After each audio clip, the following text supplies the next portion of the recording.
Welcome to the Unique Mums podcast. My name's Anna, and I'm a wife, mum, author, blogger, and Jesus follower, bringing you biblical truth, devotions, and encouragement so you can find joy, purpose, and hope as you navigate through motherhood, one cold cup of coffee at a time. You can find the episode show notes, free devotions, and a lot more information at uniquemums.co.uk.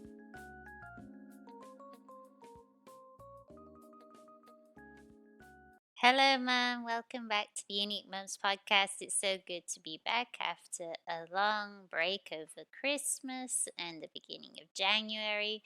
Yes, for me, December, January, and even February are quite busy months because we have a lot of birthdays in the family and other things going on as well. And so, yeah, I just decided to take a bit of a longer break just so that I could organize some things and also start the year off with some reflection and some planning as well.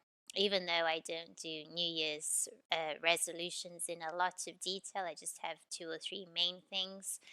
Yes, I just like to spend some time reflecting and thinking about things that I feel that God is calling me to. I also find it helpful to do this throughout the year as well, for it not to be just a January thing. So sometimes I'll just have an idea of doing something, like it was actually in December that I started a little workout system in the mornings as part of my morning routine, just a 10-minute a day, and I started that at the beginning of December. So yes, I like doing these things at different times of the year, but in January I also like having like a few goals or things that I would like to do, things that I feel that God is showing me that are important to embrace. So today I'm actually doing an interview, and that interview is with a friend of mine. She's an author and a blogger and a podcaster as well, like me, Vanessa Luu. And we met on Instagram a few years ago and we've been friends. So I'm not on Instagram anymore, but we still email and keep in touch. And actually, in this conversation that I'm sharing with you today, we're talking about the topic of faith over fear and what that looks like for us as Christian women, as Christian mums. And even we talk a bit about as well, like characters from the Bible and some examples of some people that God used and who did choose faith over fear in a lot of situations, not perfectly all the time, but in some situations. And also, yeah, it's just an encouragement for us as women, as mums, that yeah, there are so many stories in the Bible of people who, when they chose faith in God over fear, they really experienced God's deliverance, God's provision. And yeah, and we go into some detail also about how we can actually grow in this area of faith over fear. And there are some practical things that we can do. So yeah, it's a really encouraging conversation, and I'll jump right into it. So, hi, Vanessa. Welcome back to the Unique Mums podcast. You've been on before, but it's lovely to have you back here. And yes, I don't know if you would like to introduce yourself to any new listeners and say who you are and what you do. Sure. Yeah. Well, first of all, thank you for having me back. I'm excited. Yeah, I love talking with you. I would say first and foremost, I'm a child of God, you know. Mm-hmm. But I am a wife, I'm a mother, I'm a writer, I'm a sharer of God's word. I like to put it that way. And the Lord inspires me through writing and podcasting. That's like kind of the way that I get my, the sharing out. Mm-hmm. And then little fun things. I also love bird watching and art. Because expression and connection to God and other souls is what makes me tick. That's what I think. When you feel connected to the vine or even just connected to another person, it just kind of sparks you. I don't know, it sparks me.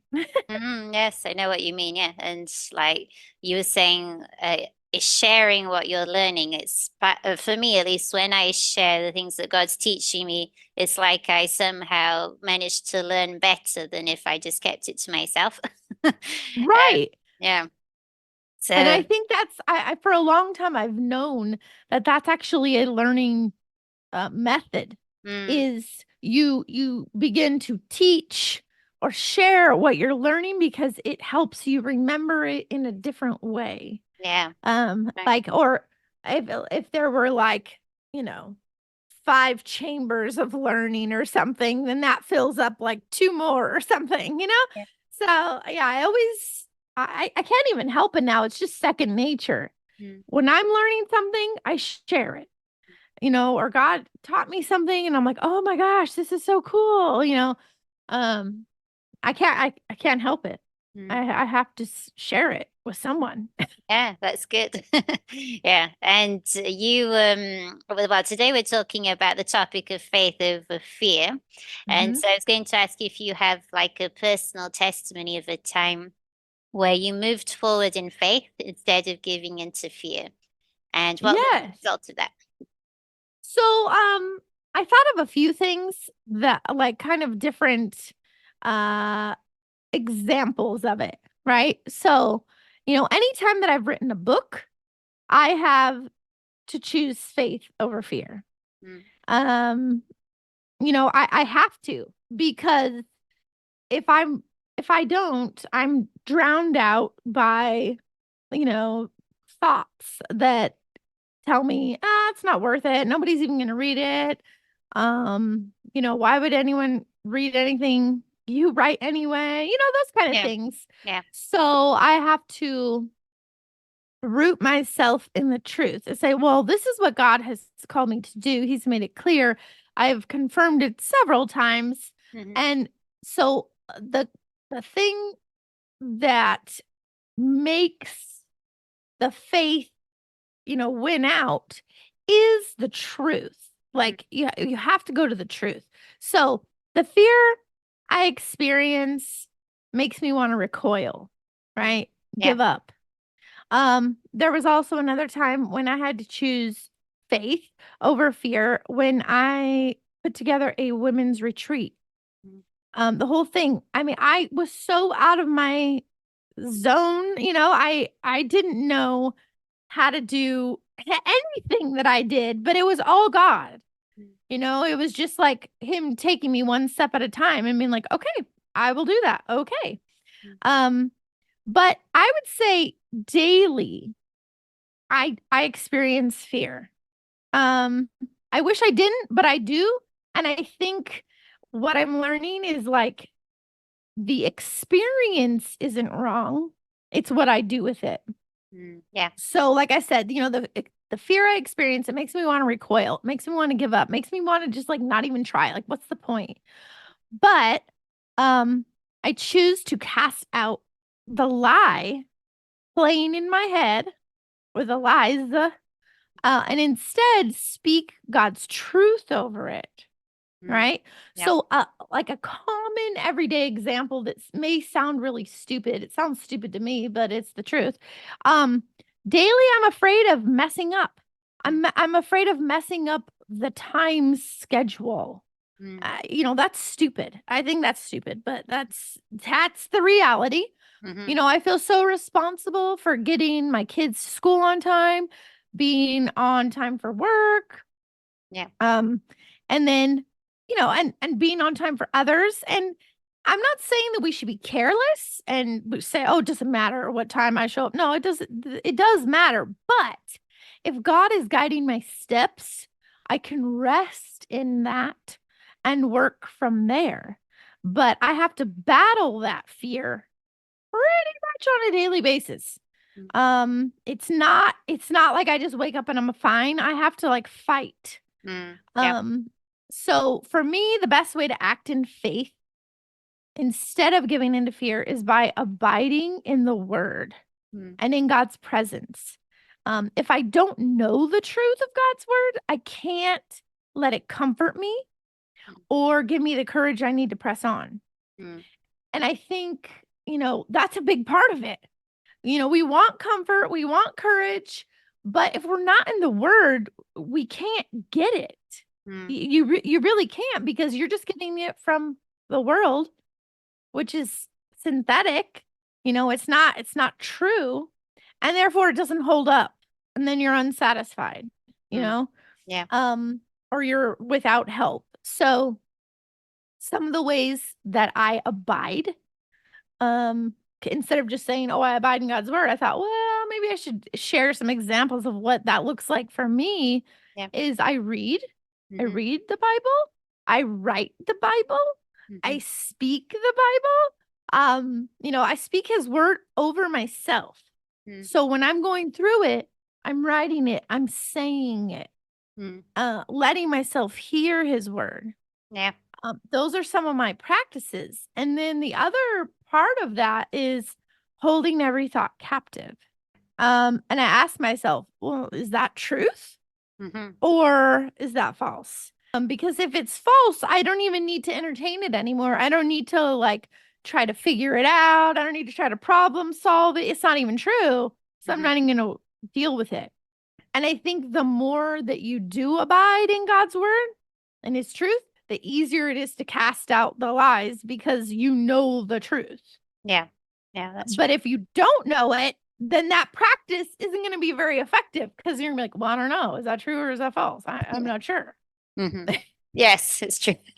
Yeah, I think with me, it's basically the same thing. It's in my case, sometimes fear is anxiety, like feeling like that thing of what if this happens, or yeah, that Mhm. happens in the future. And it's basically that I guess when I was younger, I always thought the thoughts that I was having were true. And then when I became more mature, I realized actually lots of thoughts I'm having are actually the enemy's lies, and he brings discouragement, he brings anxiety, he brings fear. And it's doing that kind of thing that you were saying, which is this true? Is this not true? Is this some anxiety that I'm feeling or whatever? So it's just having that side of things of analyzing our thoughts. And then obviously, as you said, we need to know the truth so that we can apply it to our minds. And as mums, I think as well, sometimes we can get anxious and fearful, and that's in a certain sense, I think it's normal for us in one way. But like you were saying, the battle that we have, in a sense, it's not wrong to go through that battle, but it's what we do with it. So how, Right. yeah, so how can we act in faith instead of giving into fear and anxiety as mums? Yeah. I was just thinking as you were saying that about Yeah, being a mom, yeah, that I feel like I used to have a lot more anxiety in mm-hmm, being a mom.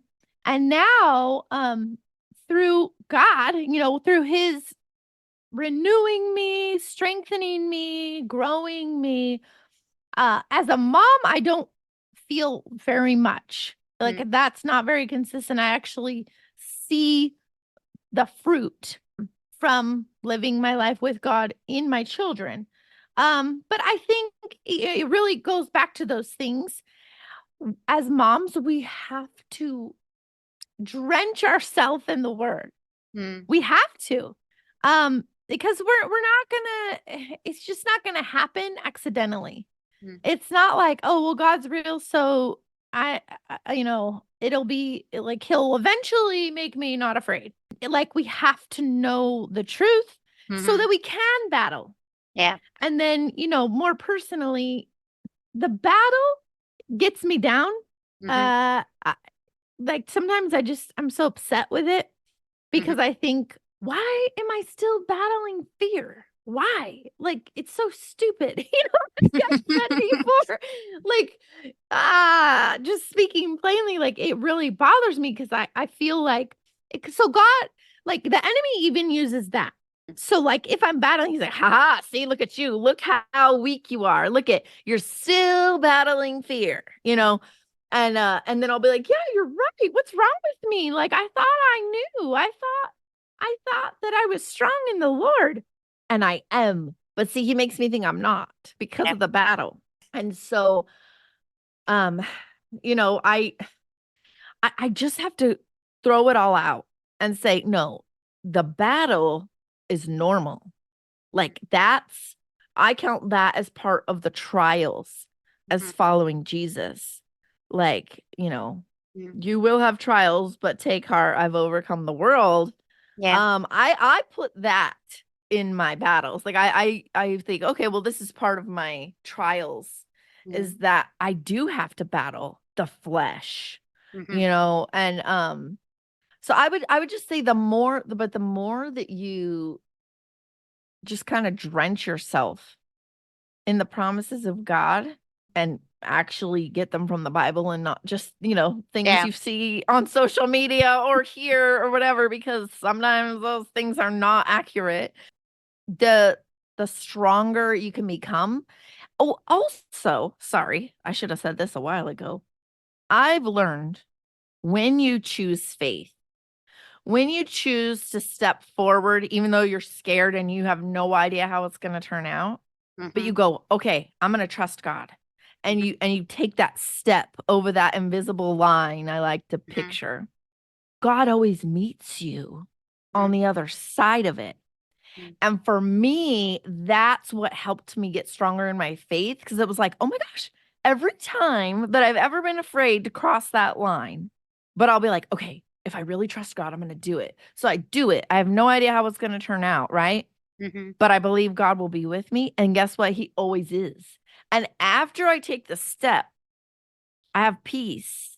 And I'm like, oh my gosh, it's so much better over here. Why did I wait so long? You know? And then as you rack those up, that also builds your confidence in the Lord, where it's like, it's not so scary to have faith. It's not so scary to trust in Him, because every time you ever have, He's never let you down. But you can't experience that until you take the step of faith.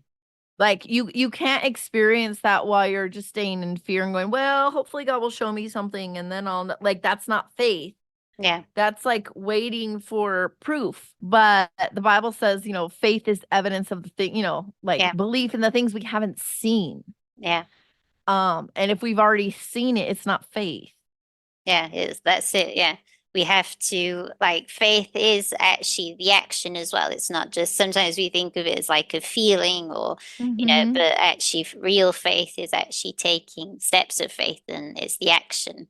Like I said, I wish I would have brought that up earlier, because that's a big part of it. But I think, just from where I'm at now, I don't really think about it anymore because I'm so used to doing it. Mm-hmm. But it's like, no, the first thing is you have to actually take that step, Yeah. like across that invisible line or across that canyon. You Mm-hmm. have to take that step and trust that God's going to catch your foot, like, and then you see it. You get to just see it for yourself. Oh my Mm-hmm. goodness, He's real. Yeah. He is protecting me. He is equipping me. He is, surrounding me on Mm-hmm. all sides. Mm-hmm. And so it's like in your best interest to take that step of faith. Yeah. But I don't know. There are a lot of parts. I think there's a Yes. lot of parts, Yes. Yeah. because you have to know that it's God talking to you. You can't just like try to do something scary that He didn't call you to do. That's not the same thing. No. And to know that He's calling you, you have to know Him. Mm. To know Him, you have to read. Yeah. It always Yes. comes back. It Yes. always It's all comes back connected. to the Bible. Yes, yes, it's true.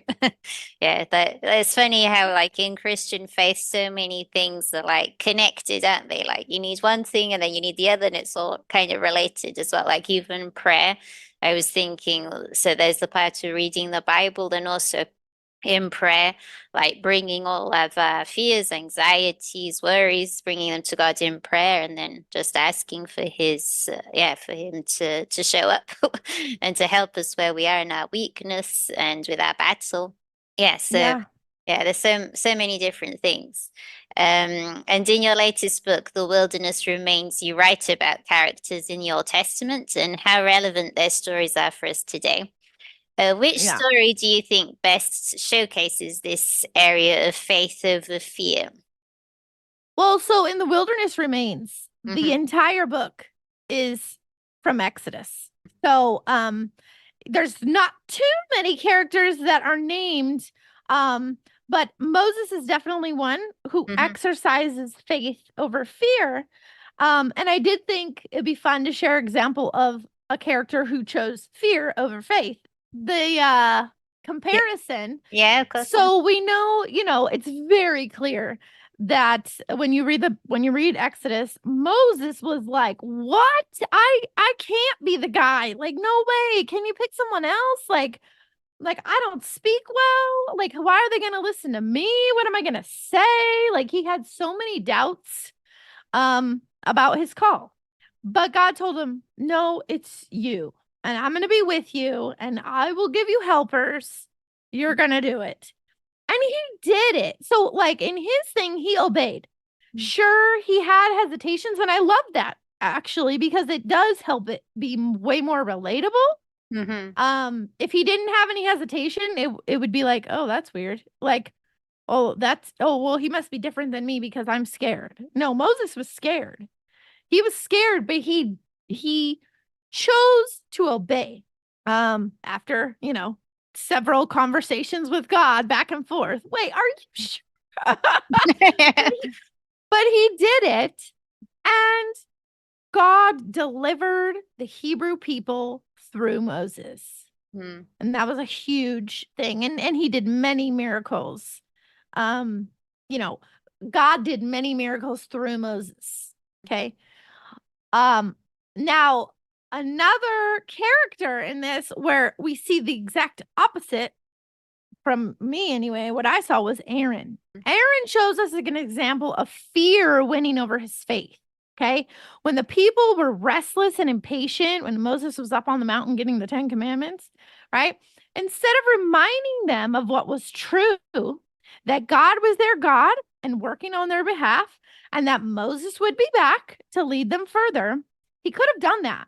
Like he was given the information. Mm. Okay. And he was given the authority to be in charge. He could have reminded them of that.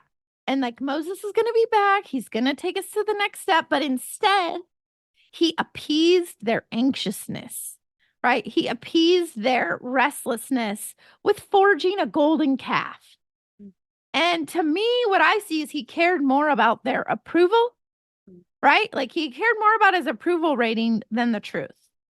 He knew the truth, but he chose not to live in it. He chose to, I'm going to do what's good for me. Mm.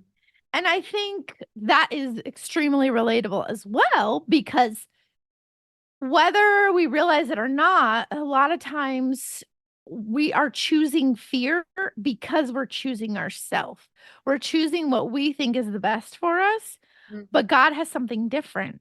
And so by choosing what we think is the best for us, we are rejecting what God says is the best for us. Mm. And so, those were the two that stood out most to me when, you Mm. presented that question, Yeah. because in the book of Exodus, there aren't, like I said, there aren't too many big characters. It's Mm-hmm. mainly Moses, a little bit of Aaron. We got the Pharaoh. Um, and the Pharaoh chose fear too, 100%, because he was afraid of losing his power. Now, all of that was driven by fear, not truth. Mm. He was afraid of the Hebrew people because they were so large in number. Mm-hmm. So he worked really hard to oppress them. And that was fear. Yeah. That there's no truth in that. There's no honor in that. That was just fear.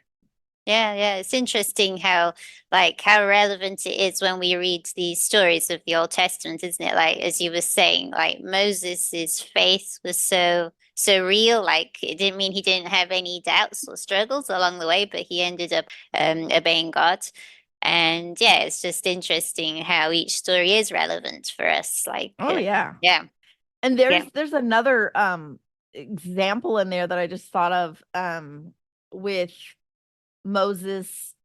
Like I could relate to it so well. Mm. It was like God had told him, "You're going to go to the Pharaoh. Yeah, He's not going to listen to you the first time, yeah. but you're going to like I'm going to deliver the people. Like that's the end game." Right? So he like told him all that information. And then Moses went and he spoke to the Pharaoh and it didn't go well and Moses freaked out. He was like, "God, why? Why did this happen? And it's like God already told him it was gonna happen. Yes. I could relate to that so well. I was like, whoa, how many times have I done that? Mhm. Where God's like, hey, it may be bumpy, but I'm with you. Like, I Mhm. will carry you through. And then it's like real bumpy. And I'm like, Mhm. Yeah. God. Yeah. It's super relatable. One more thing in the book, The Wilderness Remains, in the very beginning, it might even be in the intro, and there's one in another chapter. I give kind of like a key, like Mhm. a grid, right? Like who Pharaoh represents, who Moses represents, who Mhm. Aaron represents, who the people represent, Mhm. um, to help kind of connect Mhm.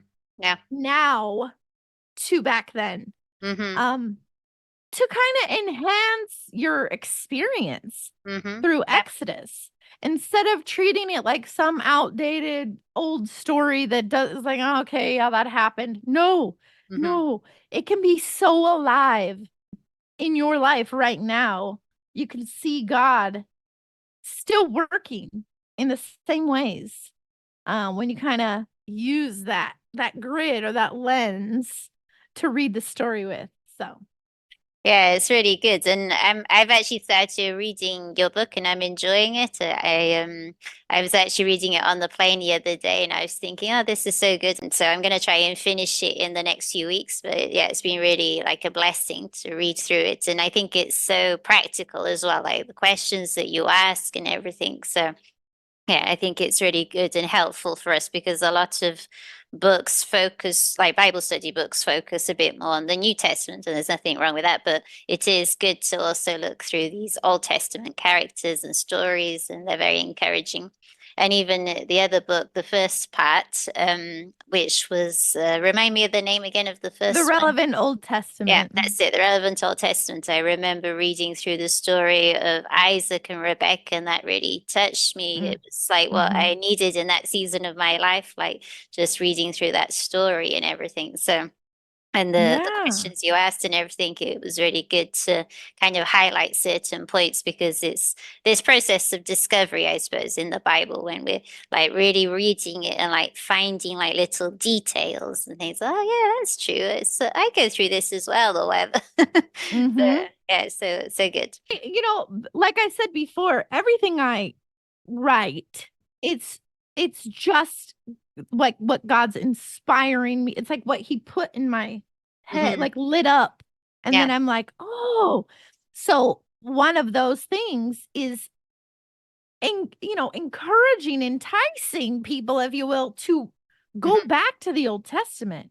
Yeah. That it is not like it doesn't matter just because we have the new covenant. No, it actually enhances Hmm. the new covenant. Because Jesus is the fulfillment Yeah.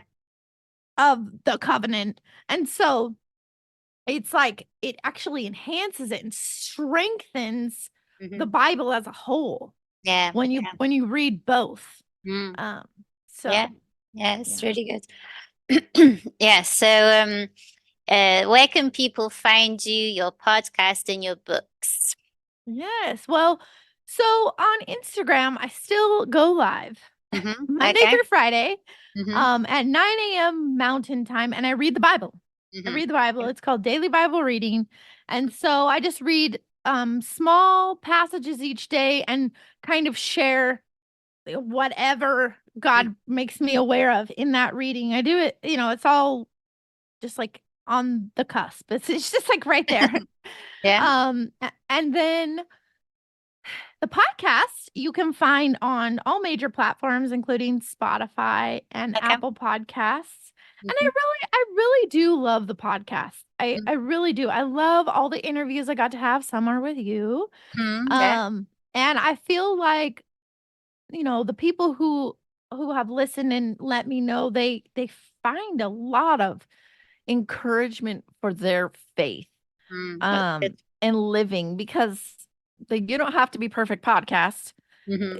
The name of it is like, that's where it started with getting rid of this perfectionistic idea that that we have to be perfect to Mhm. experience like the good. Mhm. And it's not true. Mm. So but it essentially is just about experiencing life with God. Yeah, yeah. Um, It's good. and then yeah, all my books are available on Amazon. Mhm.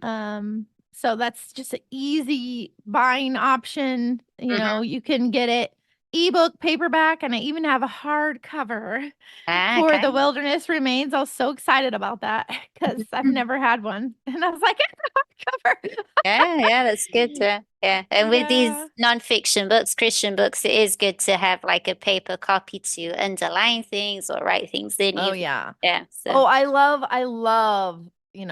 physical copies. I Mm. really do. I mean, I get the convenience of an ebook.